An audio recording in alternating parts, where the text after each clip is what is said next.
Hello and welcome to the Chicken Chess Club recap of game number 3 of the World Championship match between Jan Nepomniachtchi and Ding Liren. My name is Jan Gustafsson and I'm being joined by a veteran of many World Championship matches, Laurent. How's it going? Hi, and finally, eventually, we managed to get rid of Peter, which is good. No FIDE, no nothing. Poof, that's amazing.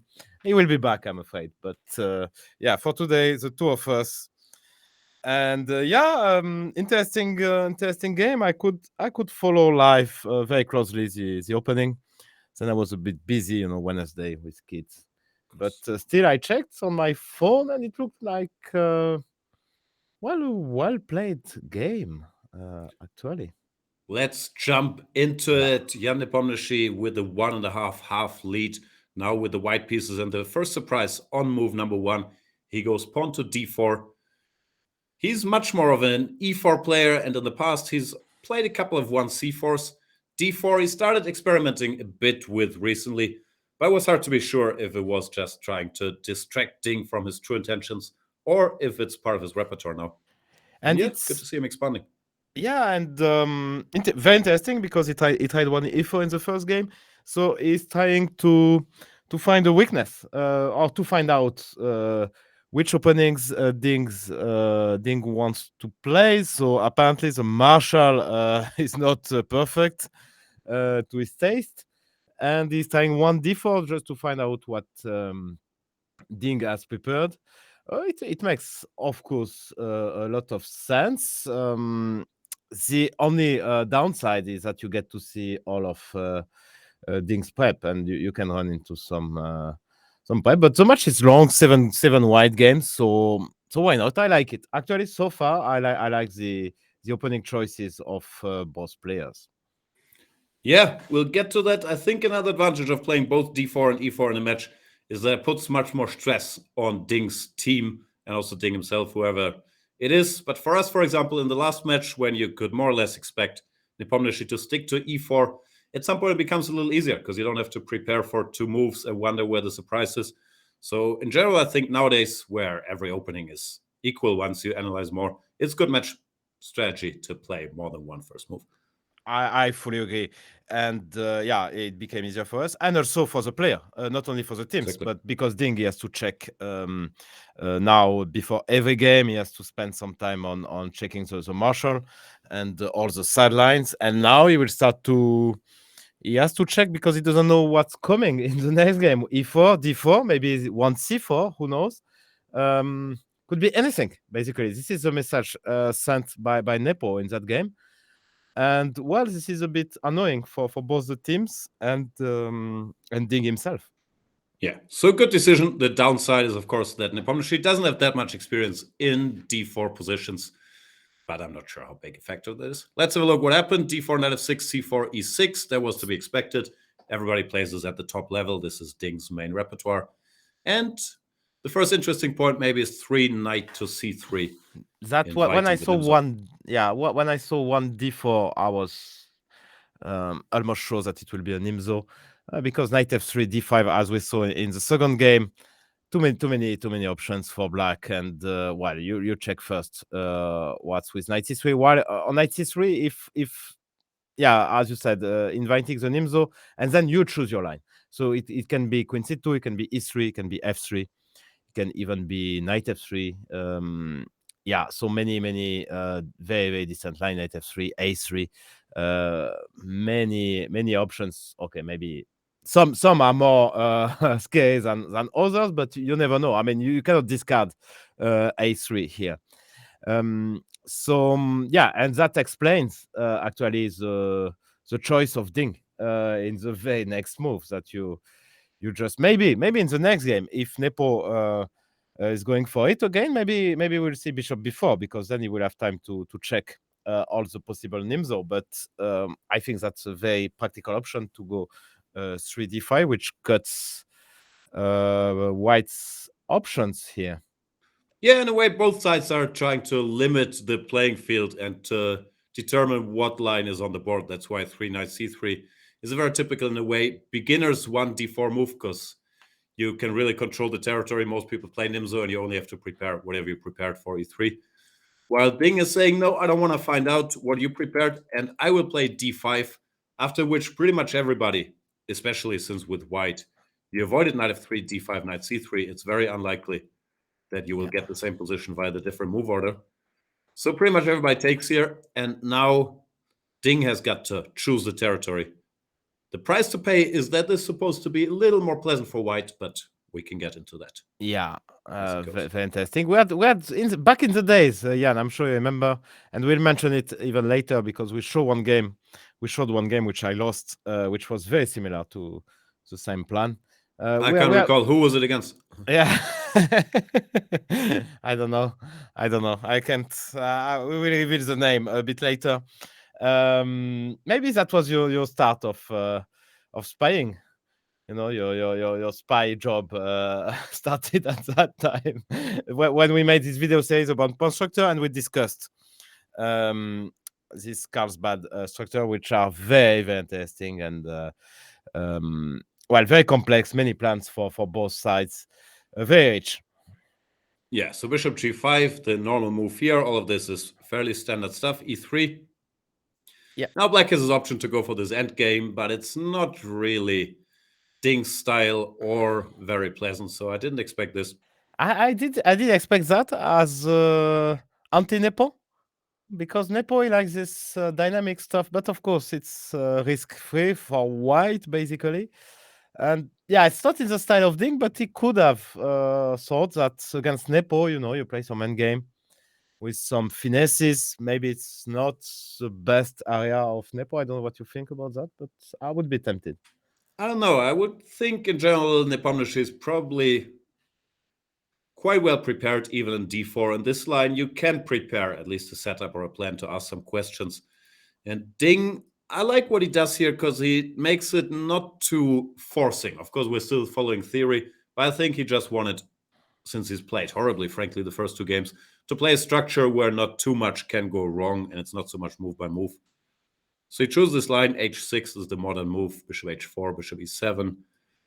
All of this is very standard stuff. And here is the next slightly interesting moment, because at the top level in the game, queen c2 is played. Most guys start with knight g2 here nowadays without determining the queen's position.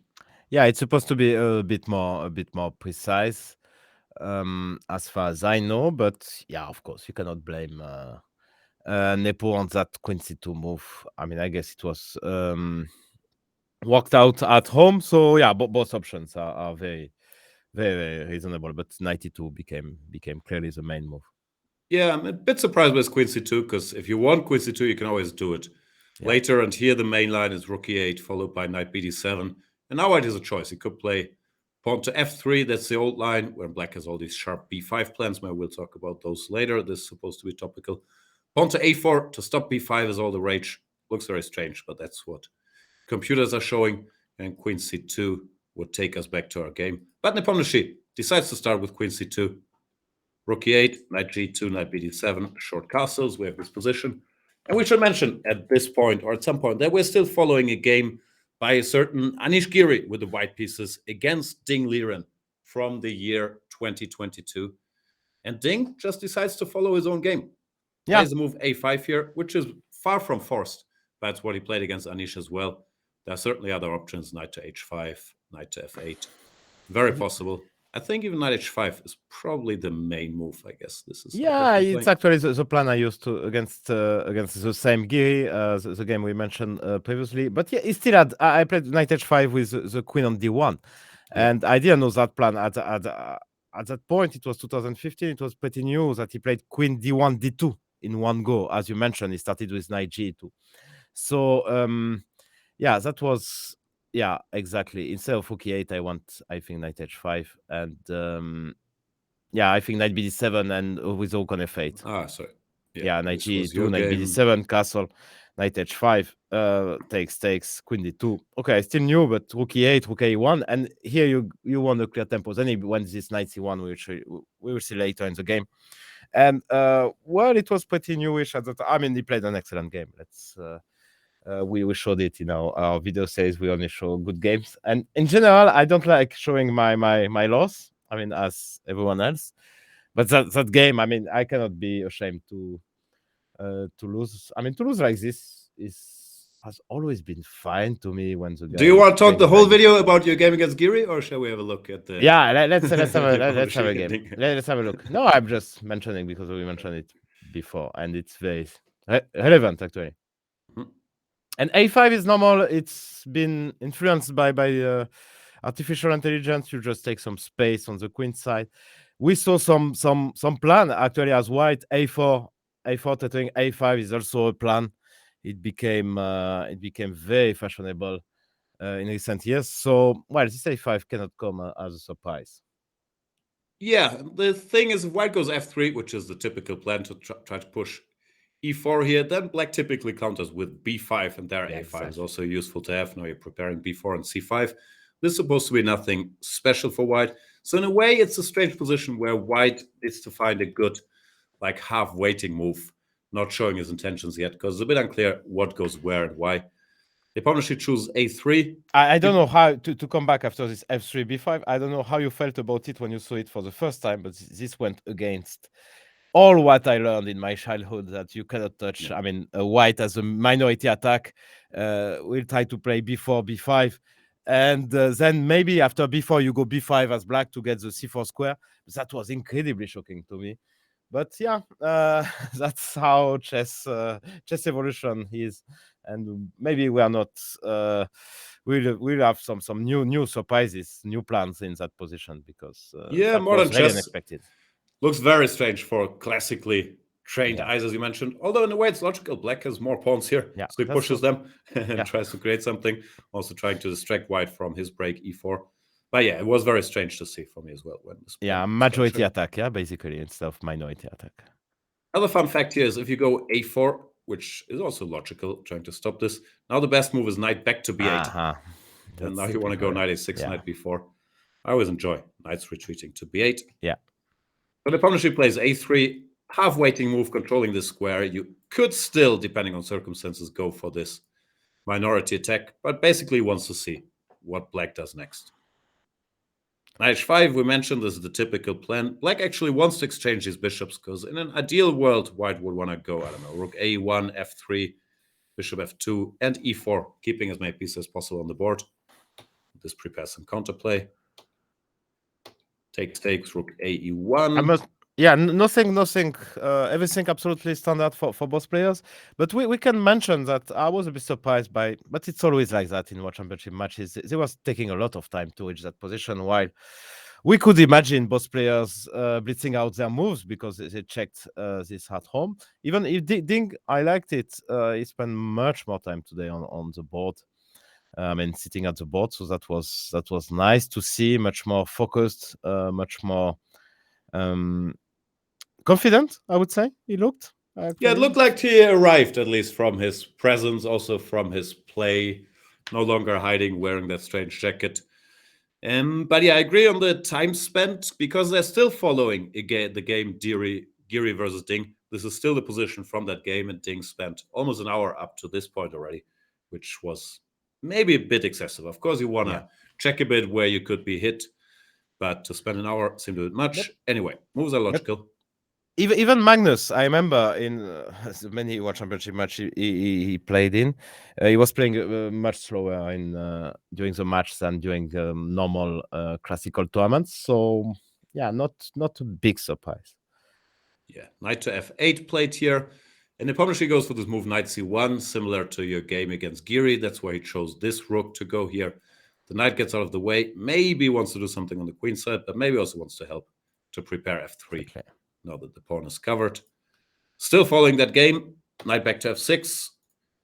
Pawn to f3 now played. Pawn to f3 is always double-edged in this structure because it's what you want to do to prepare e4, but it also gives you a weakness and it makes black's counterplay with pawn to c5 or pawn to b5, depending, a little stronger because there's this additional weakness. But yeah, on the other hand, it's the only plan available for white now, that you put the rook on e1.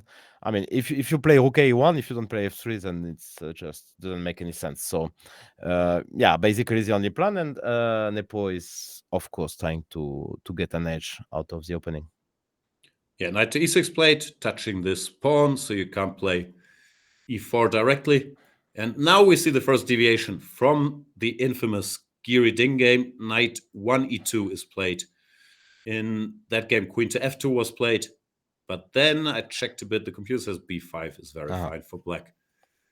Yeah, Once just again, go b4 and c5. Huh? going for counterplay, and white is not in time to play e4 here, because we take and knight to g4 distracts the queen from the d4 pawn. So it doesn't work.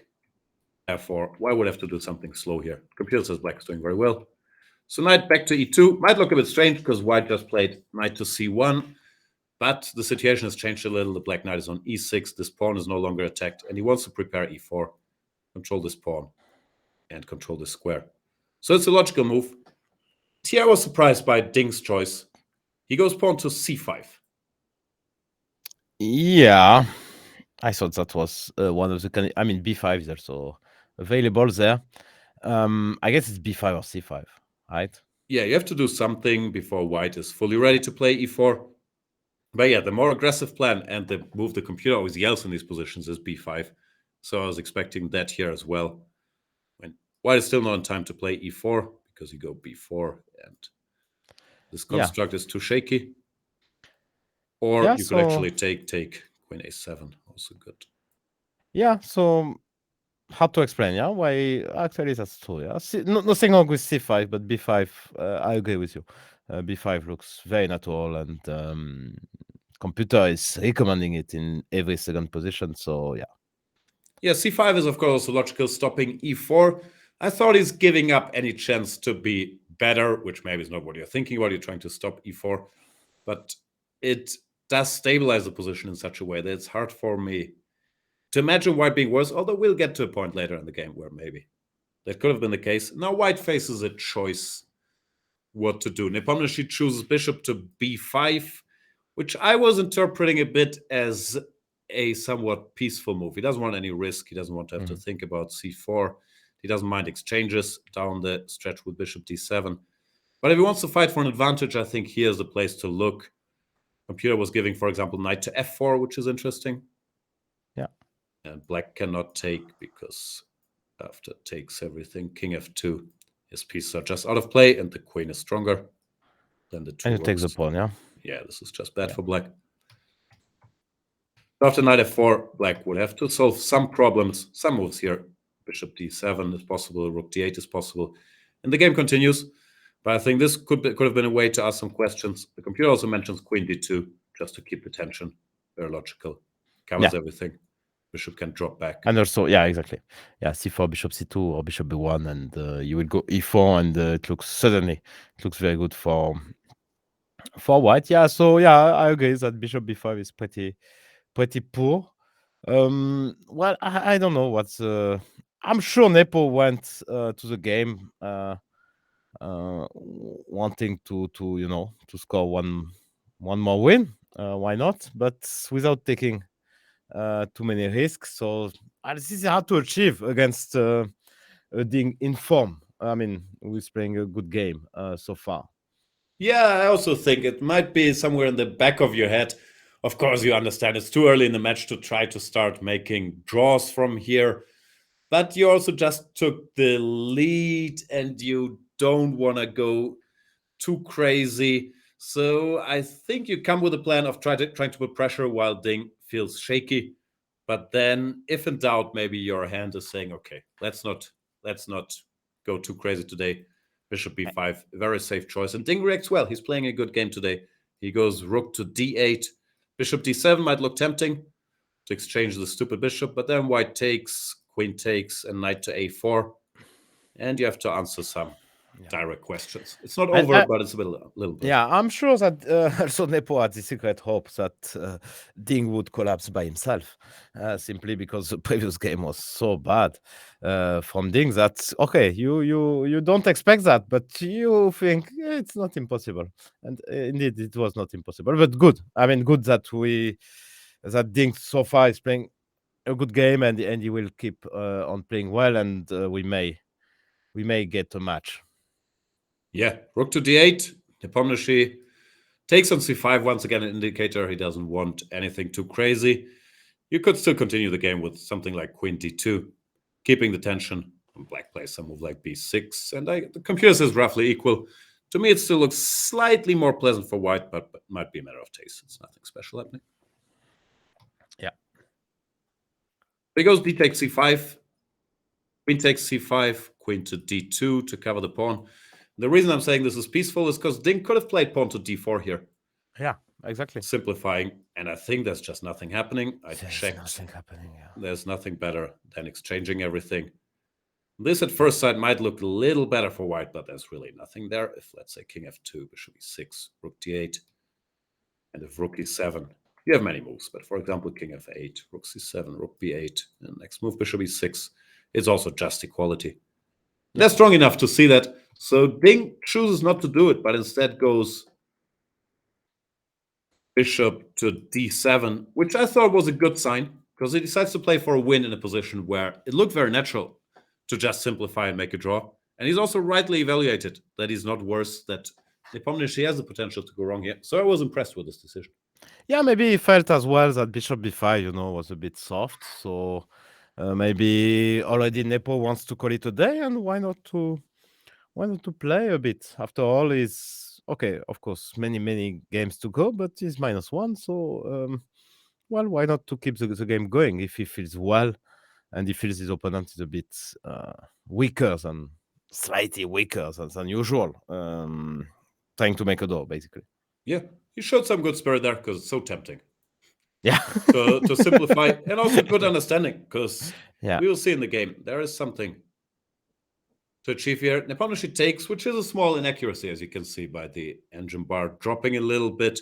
The cleaner way was to play knight to d4 and just keeping this knight on f6 so it can't reshuffle so easily. And yeah, there's nothing special happening.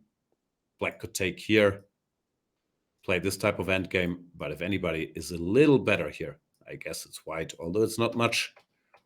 No. Or after knight d4, you could also make any move, rook c8, bishop takes b5, keep the game going. But Nepomniachtchi a little eager to simplify, takes here, and I would guess he underestimated Ding's next move, knight takes d7, which was very strong. Yeah, you cannot take on d5, but either way, knight d5, knight b6. Yeah, you pinned, you can't support it. It's illegal. And if you take with the queen, then e3 is hanging. So this is not very complicated. I mean, let's face it. But yeah, he probably underestimated that this plan knight b6, knight c4, which will come later, is very annoying because you played a2 a3 and you cannot go really b3 to stop it because this a3 pawn would be hanging.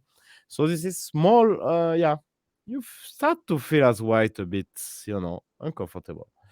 Yeah, still roughly equal, but before it looked like white had the better side of a roughly equal position. Now he has a slightly worse side because this knight is coming. Knight d4 was played to block that square. Knight to b6, threatening to jump into here.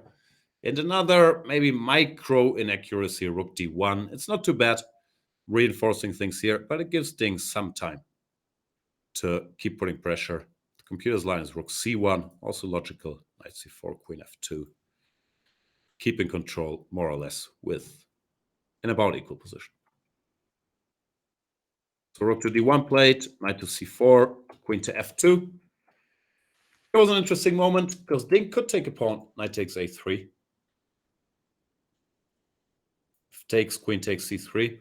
And I guess Nepomniachtchi calculated this, but the way to keep the balance here is pawn to e4, which to me wasn't that simple to spot. But of course, he's a great calculator. Yeah, no, I saw it for sure. It wasn't tough. If knight takes d4, the point is rook takes d4. You can't take here because you lose the queen. And if you move the knight back, let's say here, then white equalizes with rook takes pawn, or even takes, and rook to d1. He already has to find some small tactics like this pawn to e4 to stay in the game. And Nepomniachtchi, no, Ding, to his credit, once again, refuses to simplify with knight takes a3, goes rook ac8, keeps the tension. Did you think around here that Ding might win this game? That there's some hope? I was a little bit busy and I was on my phone, so I thought, I was looking at the position. Of course, I would take black. I mean, but I thought it's way too solid. I was expecting the game to last a bit longer. To be fair, but yeah, not really. But um, yeah, I was happy. Mainly, I mean, I was not evaluating chances of Ding, but I was happy to see Ding, playing a good game, and because I was really scared this morning that if he's losing one more game as game two, then not our recap would be sad, for the rest of the months. So yeah, I was mainly happy that Ding was doing well. Yeah, he plays rook c8. Now he's threatening knight takes b2 or knight takes a3. So Nepomniachtchi has to react. And Nepomniachtchi does react well. Goes knight to a4. Using the fact that the queen doesn't have access to these squares. So the queen has to go to a suboptimal square in some way. Goes back to e7. There were other options, but they don't do much either, like queen a7. Nepomniachtchi keeps stabilizing rook e1, keeping an eye on this pawn. And maybe this was the last moment where Ding could keep the game going. Here, it shows queen f6, but after that, once again, Nepomniachtchi reacts well. There's not much there. He could have taken here. Not winning or anything, but maybe keep some play in the position. If rook takes, then pawn to b5. Knight has to go back. And queen to c5. And once again, black has some ideas to knight take b2, pawn, push b4. but yeah, overall not enough. I guess worst case scenario, I don't know what is the worst case scenario, but I don't know. It looks like not enough for black. You can go before. I see your lines here before. Let's say, I guess he would do something like that, and yeah, it's start not to winning imagine. or anything, but there's Yeah. some play remaining in the position. And if white, instead of rook takes d4, takes with the pawn, then queen to f6 becomes a little stronger and in the game. Because his knight is a little offside. So it wouldn't have won the game maybe, but it would have kept more play in the position. Yeah, also after knight takes d4, it takes d4. You're right. I mean, the knight on s4 is misplaced. And long term, you played f3, which was a nice move to play e4. But now it's really weakening for the king. And even if the computer is defending that position with the left hand, from human perspective, you start to get worried here. Because you know that it's long term now. This pawn f3 is a disaster. Yeah, I think as a human, you go rook takes d4. Yeah, for sure. Looks more normal. For sure. You try to simplify here. Yeah. But yeah, you would have had to work a little bit. Instead, in the game, Ding plays queen f6 directly. It also looks logical enough. Preparing takes, followed by b5 maybe. But now Nepomniachtchi defends very, very well. In general, I think he was maybe a little careless in this phase where it wasn't about calculation and only moves with like rook d1 and bishop takes d7. But now once he has to solve concrete problems, he shows how strong he is. Finds by far the best move, knight to b5. Sort of blocking the queen side with his knights. And there's no real way for black to make progress here. Yeah. I checked knight to c5. It's a nice move. Then white just goes knight c3, and he's stable. And now your isolated pawns start to tell because you have to protect it. I mean, I'm taking knight takes d5, which is a bit annoying, so you have to think about it. Then maybe I have rook d4, rook d1 as a threat. So yeah, it's a very nice move by Nepo, very nice defensive move. And now he played knight c7. Yeah, okay, that makes sense. Yeah, which is also very logical, trying to get rid of this powerful knight on b5. And the Nepomniachtchi had a choice he could have taken here, but then he stays with this silly knight. So he plays knight to d4, which not only is a solid move, but also it felt like he was fine making a draw today. They can't offer a draw before move 40. But with knight d4, it's sort of a quiet draw offer, maybe inviting a repetition. And that's what happens. Black could have continued here by playing pawn to b5, but after knight c3, just eye test wise, it doesn't look like white is in trouble now. His knights Yeah, are your knight is on placed c7. nicely. It was This on guy's yeah, no, it's not well placed. I mean, annoying for the rook on c8. I mean, like you have this knight on c7, and your rook on c8 was so active, and now it doesn't play anymore. But you have to keep your knight on c7 to protect the b5 pawn. So overall, we can understand both players' decision, and we are the chicken chess club, so we shouldn't complain when people are repeating moves, I guess. I train So, these things. I can spot a repetition in yeah, seconds. that's 96, yeah, white has no real choice. So this is how the game concludes. Threefold repetition, and it ends peacefully. Overall, I 2-1. would think a result both players can be happy with. No, Nepomniachtchi 2-1 in the lead. Ding stabilized, found a structure. He felt confident playing and even pushed a little bit with the black pieces. No, but it's more positive for Ding because Nepo had the momentum. He won game 2, so he was certainly hoping to use his white pieces to score one more win. And Ding played a good game. He was focused. He looks happy. So yeah, that's very good to stop the bleeding. And now it's 2-1, as you mentioned, so 1 win, 2 draws. And Tomo is white. Well, he will have to do something. Obviously, he won't repeat this for h3. That's that's a guarantee. Will it be another sideline? Maybe 1 e4 as Nepo did, just to test a bit of everything. 1 c4. Change in the very first move. It's unpredictable, and yeah, the opening choices were both from both sides were both unpredictable and quite good in hindsight. So yeah, I hope he has some ideas. I don't know.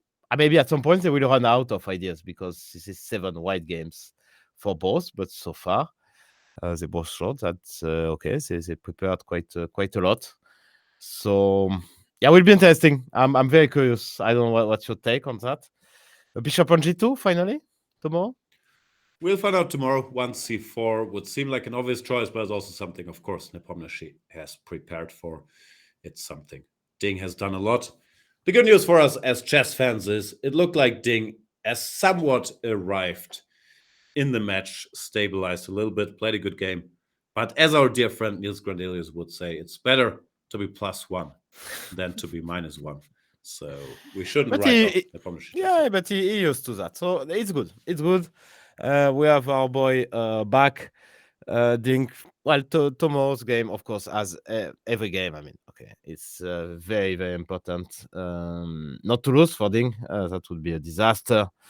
To be because, as our dear friend Niels would say, -2 is worse than -1. So yeah, of course, we'll see. It will be exciting for sure. Thanks for watching. See you in the next recap. Bye. Bye.